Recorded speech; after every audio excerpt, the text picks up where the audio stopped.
Hey everybody, this is Millie in the City for Beyond Me, the show, and woo, do I have a treat for you today? I have the beautiful Kelsey Nicole Nelson. It's three names, y'all. She is so beautiful. Good morning, ladies. Good morning. Thank you so much for having me. I'm glad to be here. I feel good energy and just love the Black girl magic that we have going on. So again, just excited to be here with you and just have a good conversation and let it flow. I love it. I love it. I thank you so much for being on this morning. I know that you have been super, super busy.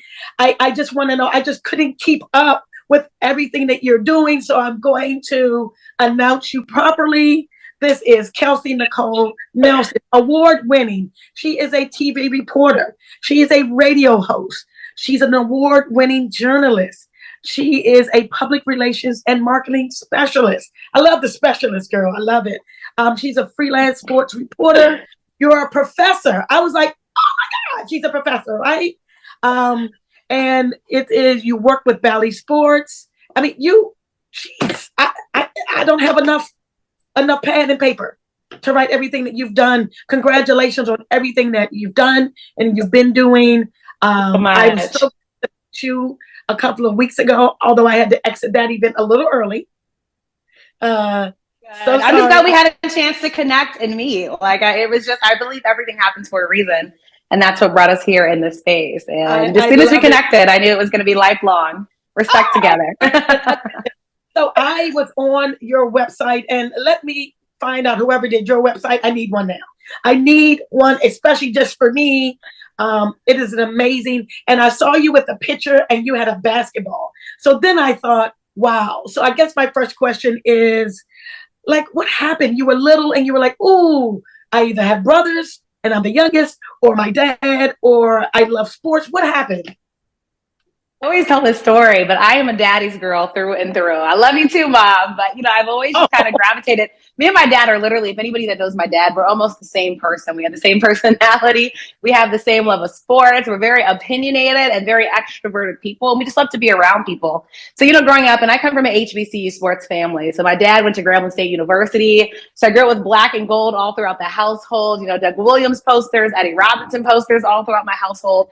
And that's what I learned to love. And then all my aunts went to Jackson State University. And this is kind of the culture I grew up in. And of course, growing up in the DMV too, there was a love for sports. I remember we would get free tickets to games. I remember going to Georgetown games when they were at McDonough Arena, sitting on my father's shoulders and watching the games and just being gravitated to, wearing my Hoya starter jacket. This is when Georgetown basketball, was at an all-time high, and it was one of the best things to do. I remember when Wizards games used to be rocking with Big Tigger playing the music and everything. And I just enjoyed that atmosphere. I had a love for the game. I think I've always kind of naturally been competitive too. I played a bunch of sports growing up. Played soccer. I used to play tennis at Cabin John. I played basketball and volleyball. I was always kind of taller than most people growing up. Now I guess I'm more normal, 5'8" and proud. But when you're a tall kid, everybody pulls you into different things. But I loved it. I got a chance to do volleyball camp at the Bullis School in Potomac.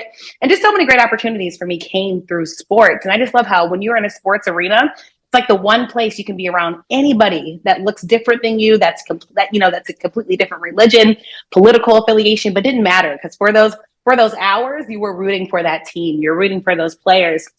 And I remember sitting in the nosebleed seats, and I always said, one day I'm going to get down there. I'm going to be on the court, and I'm going to be doing those interviews. Because I was like, I just never want to leave the game. And so for me, it's just kind of always been natural. My dad kind of showed me my first love of sports. My dad's like a sports historian, so I knew very early on about all the sports teams. For instance, I was not allowed to root. It's funny because I worked for the Commanders, but I wasn't allowed to root for the Washington football team growing up, then the Washington Redskins, because they were the last team to integrate. So I also come from a family that is very into Black history, knowing our history, and then being the last team to integrate is why I'm a Maryland girl who grew up loving the Baltimore Ravens. And obviously that kind of legacy and story. So I guess all my sports, thanks to my dad, and just thanks to everybody. Thanks for the boys who let me tag along, and play with them.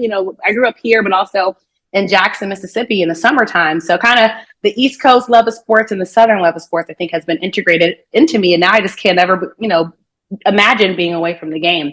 And luckily now I get paid to cover the game. So it's kind of nice. Yeah, I love it. But I'm going to have to end this interview because you're a Raven fan, and I just can't do it. I just cannot.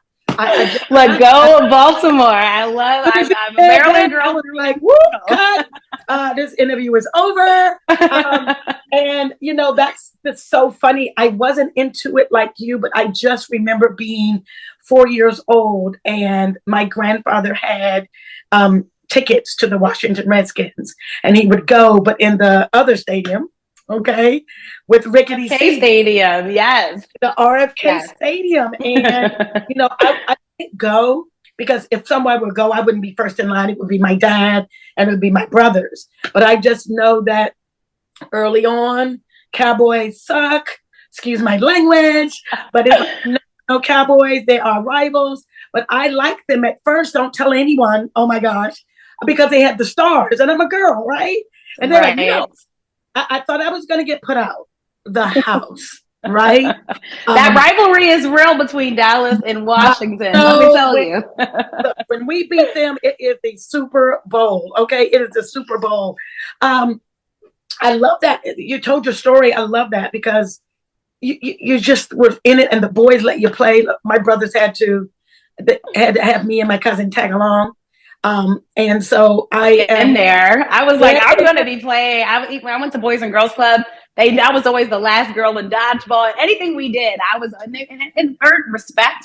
But it was a really great lesson for me too, because obviously in the job I do, I have to usually go into rooms with mostly men and make sure that I earn that respect and that, I keep that respect. And so I think those early lessons, obviously helped me a bunch. And me and my sister have a 9-year age gap. So it was just me for a long time. And, again, when you grow with your dad, when your dad is like your inspiration, it's not weird for you to be that girl that's with the boys, and playing with the boys and then treating you like one of the guys. And, luckily now it's kind of the same thing. My guy friends now, like they're like, the ones that know me are like, this has always been Kelsey and that's always been the story. But, you learn so much too, from those different experiences. And even now, so we watch the games together, we play video games. But we'd also actually go outside and play. Like it kills me now when I pass the playground and I don't see kids playing. I think that's such a huge part of childhood. You got to get outside. You got to get bumps and bruises. I still have bumps and bruises till this day that I sustained as a kid, but it's part of growing up, and you learn so much, through playing sports. And even now, like, one of the things too that sports have taught me, I grew up with an uncle that had Down syndrome. I do a lot of work with Special Olympics now. So also early on as a kid, I learned about the importance of including everybody, in sports, what intellectual disabilities are, and just how to make sure people feel welcome of all backgrounds, gender, sizes, whatever they are. So that's also huge to me. And that's why, again, I love sports. It's probably one of the most inclusive things that we have in the society. And I agree. And it's so funny, you go past the playground, and it's just not the same anymore. And like I said, I had to tag along, but everybody played. And so we created these games. And everybody was included, brown, purple. And so, racism is unfortunately kind of passed us a little bit because we really didn't know if you're purple. I was the last one picked in those games. I played flag football with the sock in my. But I want to take a quick break because I think it's helpful to know, even for me, I'm learning something from you because yes, I grew up, but I never wanted to be a sportscaster. I just wanted to be a Redskin fan, a Wizards fan, and Orioles. That's all I really, really wanted to do. And now a Nationals fan because I go with the home team. But when you see the women integrated like you, and they came before you, you're like, oh, I don't want to. Why is she on there? And then I'm judging. And then I'm like, wait, why am I judging? What is wrong with me? So we'll take a quick break and we'll come back and we'll just kind of unpack that a little bit because I think it's so interesting. You just went in and you know about everything and it's all sports for you. And it's been that way. And I don't think people understand that. So we're going to help them too. This is Millie in the City for Beyond Me, the show. We'll be right back.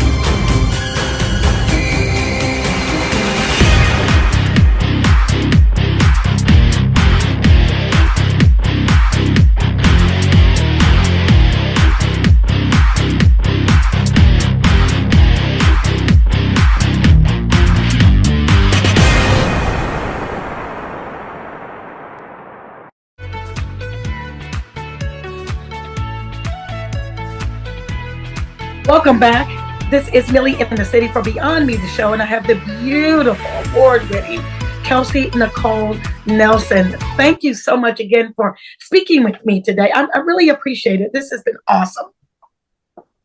Again for having me. Just delighted to be here. I've so enjoyed the conversation, and just thank you for giving me the platform to share my story, which, I'm always open about my story because, people know the glory, but usually not the story, right? They see our wins, but not, the road to get there.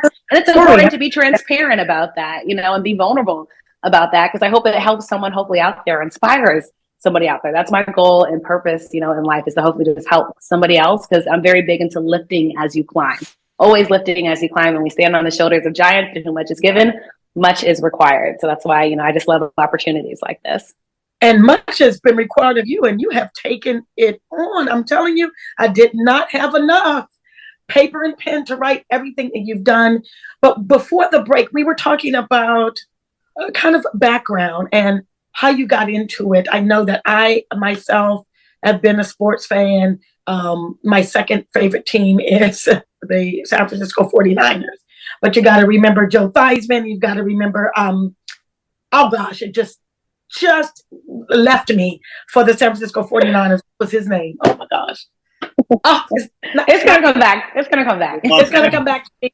Joe Montana. Joe Montana, right. So that was Vogel Hill. So Joe Montana and those people. So I saw all of that. And my favorite movie is Any Given Sunday. And you're just like, Sunday, yes. Every day. But I didn't see the women on. Yes, I saw Robin Roberts. Yes, but that was it. Yeah. And then once women started getting on, I'm like, but I didn't know their background. So to hear your background, how hard was it? Do you feel like to be taken seriously, to be the only woman in the room, and just to break the barrier?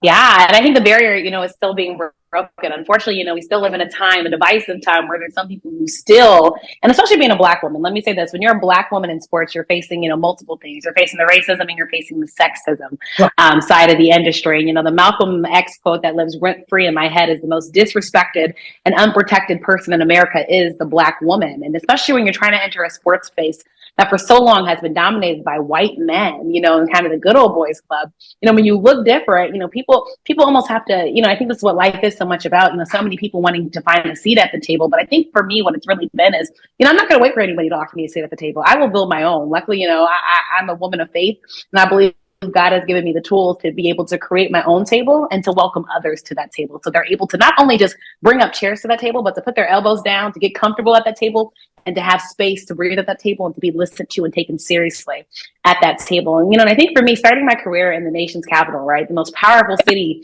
in the world, and so many sports greats have come here. And I remember starting here, everyone said, Kelsey, if you want to make it in DC, you're going to have to leave. But it didn't make sense to me. Why would I leave if I'm already here, if I know the culture here, if I grew up with the sports teams here? So I think, taking on that challenge was huge for me. But, for me, it was always like, how do I better myself? So one of the best things I did when I was in college, I applied for a NASCAR diversity internship. I said, you know what, everybody's applying to these sports jobs. How do I make myself stand out, and how do I make myself look different? And so I was like, NASCAR, this is going to be great, because one, I really don't know much about NASCAR. And then two, being a Black woman in that space, that's going to look different on my resume. So one of the best things I did, I got accepted to the internship. I actually moved to Charlotte, North Carolina, and I worked out of the Charlotte, North Carolina office.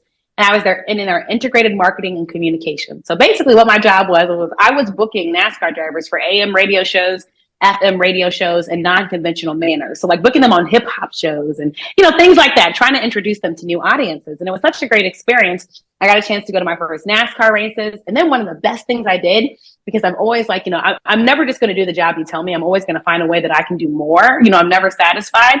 So I would used to go and I would go sit and listen to the Sirius XM NASCAR tapings. And I'll never forget, I kept sitting there, kept learning, asking questions of the broadcasters. And one day there's a man named Chocolate Thunder, and he invited me on the NASCAR broadcast.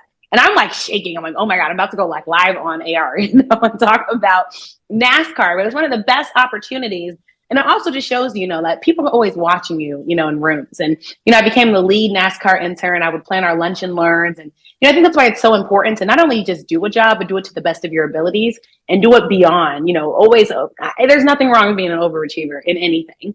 And so I think that was one of the best experiences I did. I did about 15 internships in college. I was always working, Yep. like after, it, was important, but not only in sports, I did internships in politics. I remember I was a moderator for this debate show. We'd have different, people from different industries, political members, lobbyists come in. Just all these really intelligent people. And I was the moderator and I would get a chance. And that was really great skill because especially as a female, you got to know when to interject and also how you can cut in a polite way and get your point across. And that was one of the best things I did. And that was in a political sphere. And the great thing about sports is it touches everything. I did internships in education. What does every athlete have? A foundation or a way to give back. So I think I was really able to well-verse myself. Then I was able, of course, to go to the University of Maryland. Yes, Fear the Turtle and go Terps. Yes. So I had a chance to cover their great teams. And then I decided when I was in, after Maryland, I wasn't getting the opportunities I wanted. They kept trying to send me to these small marketplaces and I just know myself, and I was like, I just don't think that's going to work out. I don't know how long I'm going to be there. So that's when I decided to go to grad school at Georgetown. And that was one of the best opportunities I did. Little did I know getting my master's degree would open my teaching kind of professor life, right? But that wasn't the goal or plan. But that's the great thing about life. You never know what's going to happen. But then also at Georgetown, I had a chance to intern for the athletics department. I had a chance to meet the Thompson family. This is the Thompsons, were controlling Georgetown basketball and just really and then I was helping with their annual fund and fundraising. So I got to really learn the business side of sports, to meet the donors. And this is pre-NIL, learning the money aspect of sports. And then just the connections that you make. And I started freelancing. One freelance gig turned into another. I was doing kind of local television, CTV out in Prince George's County, just again, raising my hands for opportunities and, covering high school sports first. That turned into professional sports. More people got to know me, more people got to refer me. And that's kind of honestly how I fell into the freelance business, because opportunity came after opportunity came. So I think the biggest thing now I've been able to find my way in a male-dominant industry is one, I think the work speaks for itself. I don't care what anybody says, hard work and your work ethic will speak for itself. And so I think when people see me in a room, they're able to know that's Kelsey Nicole Nelson. She's done, X, Y, Z. And I have people, that are luckily, I've made allies and advocates in this industry that also speak highly of me. But then too, I just stay focused on the job I'm there to do. When I go into a room, I'm going to go into a room confident with my head held high. When you do the job that you're supposed to do, people will respect that. And when you know yourself, others will respect that too. I think the biggest thing is just staying true to myself, being authentic to me. And then again, just doing good work. And also, just making sure that I'm an open individual. It's sad that, you have to make people feel comfortable with you. But I think when people, I'm very open. I'm very, I think people just realize Kelsey is here to do a job. But I'm also nice to everybody, that I talk to. I'm never rude. And I mean this for a fact. I talk to the ushers, the security guards. Yes. If I pass by you, I'm going to be speaking to you. We're probably going to have a conversation. And so I think people will also respect that. But also I think the biggest thing has just been my grind and my hustle. I will outwork you. I think my work ethic is compared to none. I'm always working, always trying to establish these relationships. And I think with that, you kind of start to earn the respect. And honestly, now a lot of my opportunities come from people that don't look like me. And I just think that it speaks to, when you do good, people will notice it and you will be in rooms. But it's also noticing that I do always know I have to work harder because I can't make mistakes. I have barriers that unfortunately have been put up for a long time for people that look like me. And so it means for me that I have to do the job again and do it to the highest level and extent, because I also want to make sure people can come behind me, when I'm getting into these rooms and different opportunities, but also just never being intimidated. If you walk into a room where no one looks like you, that's an opportunity for you to grow that room and grow that space so others that look like you can come behind you and hopefully feel more welcome than you had a chance to feel when you first entered that room. So I think that's honestly what's been my keys to success. I love it. I love it. I mean, so many keys, so many things. I remember you said building the table. And I remember Tyler Perry saying the same exact thing. And he got up on stage and was like, I'm gonna make my own table. And I love that you do that. I love that you're so passionate in it. I'm so glad you came just to speak with me. I was so excited to talk to you. I called my producer and I'm like, guess what? And he was like, what? And I'm like, I'm ready. I'm going to be ready. And he was like, excited to be here. I'm so happy about that. So what we're going to do is, you won some awards, you've been recognized. I want to talk about that and unpack that a little bit. We're going to take a break. This is Millie in the City for Beyond Me, the show. We'll be right back.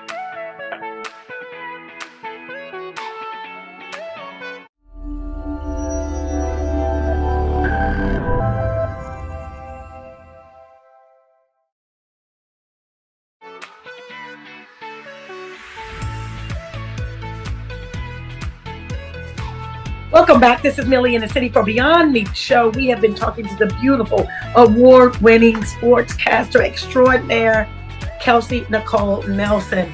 Oh, so much fun. This has been so much fun. You're such an amazing person. And I am just so happy to speak with you today. Just delighted and excited to be here and just talk with you and your listeners. And I hope, somebody can take something from this. Always the goal. Always the goal. I'm taking something from this. Look, that's, I love that. I have interviews where I can take something from it. I've done a lot of interviews over the last 6 years. I've done a lot here, elsewhere. I've done a lot. My biggest one, I loved it. But, and one I cried on. I interviewed, what is going on with me today? It's the allergies. I will get back. I want to know, who did you just get a chance to interview in your mind? You were like, I do not believe I'm here. Back to Super Bowl this year, and I had a chance to interview Robin Thicke, and that was just, I don't know, I grew up, I love his music, and obviously his story about his dad, and just everything about Robin Thicke. So it was great, because I remember, during Super Bowl, if you've done red carpets, they try to rush people through, and I remember he told the publicist, no, I'm good, I'm gonna talk to her. And that's just always a good feeling, you're doing your job well, when they want to stay there and talk to you and don't care about anything else going on. So he was definitely one that, was great, and I've had a chance, I've been blessed, I've interviewed so many different celebrities and different people. And, for me though, I don't care who you are. It's what you share with me. You could interview a top celebrity, but if they give you a little soundbite, that doesn't mean anything. For me, it's my job as an interviewer to get the most from you.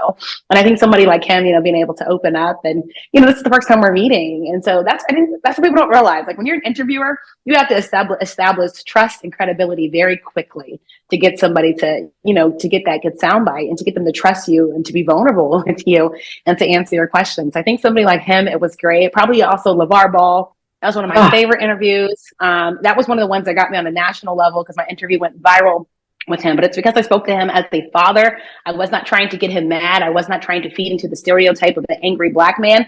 I just wanted to speak to him one-on-one. What is it to be a Black dad, to want the best for your children and kids, and to also teach your kids early the power of the Black dollar and entrepreneurship. I just got back from Tulsa, Oklahoma. I just spent 4 days on Black Wall Street, and I think people don't realize enough how powerful we are in our own right as Black folks with our economic sense. So just to have a chance to speak with him and what it was to build his family empire, which is also an incredible opportunity. Oh my God. I love that. And it's so funny you're in Tulsa. It's only funny to me because I am watching the Tulsa King. And look at that. There's a couple of people that I look in so many different ways after they've done a series, because I'm also watching Yellowstone. Yeah, I just started watching Yellowstone too. I like Yellowstone. Oh my God. Wait till you get, I never wanted to be a white woman, but in this particular case, I love me some Yellowstone. I was I've been missing out. I'm catching up to shows now because usually news and sports are what I'm watching, but I'm trying to get more hip onto, shows because I've been missing out in Yellowstone. I see I'm behind. You've been catch up on a lot, and off air I would tell you some of the things I've been watching, and it just I need to, this is us. If you can't be a better person after watching this show, then you've missed it. Those kind of things. I'm watching 911 now with Angela Bassett. 911, yes. just an age, but if you're not watching a show and it doesn't teach you anything and you're not willing to learn, I think you really missed it. So what I'd like to do is I was going to go to your sports media person of the year, WKYS top 30, under 30. You've done all of that.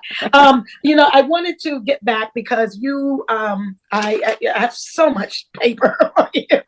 You were your small accomplishment, but so many. You were the DMV Sports Media Person of the Year. How did that feel? Amazing. Incredible. I don't care what anybody says, but there's no love like hometown love. And to get an award from your hometown in a DC area that's had sports icons come through here, it meant so much. And it made me feel seen. It lets you know that people are always watching. And that award, I'm not an emotional person, but that award made me emotional. Because again, I thought about the times that people told me I can't do this. You know, I've been called so many different things. And so many people told me I would never achieve this dream. You know, so many people tried to talk me out of it, like, Helsi, you're smart. Why don't you just do something else? Just do something else. You know, you're not going to make it in this. And so I think for me, it was just showing, like, you know, when you bet on yourself and stay true to it, that, you know, amazing things can happen. And I think it just reminded me that I'm walking in his plan, and I'm following his glory. And so as a woman of faith, I just think that, you know, this is the journey that God continues to allow me to walk through. I love just that. thankful.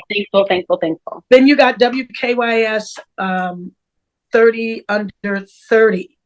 Now, see, I thought you were 21, maybe. 21 again. My sister's 21. I tell her all the time we can swap places. If I could start it over, I really would. And so what we're going to do is we're going to go into part 2 because there's so much to unpack, because I really wanted to get something about your mentorship and you being a professor. And I just want to thank you. We're going to go to part 2. This is Millie in the City for Beyond Me, the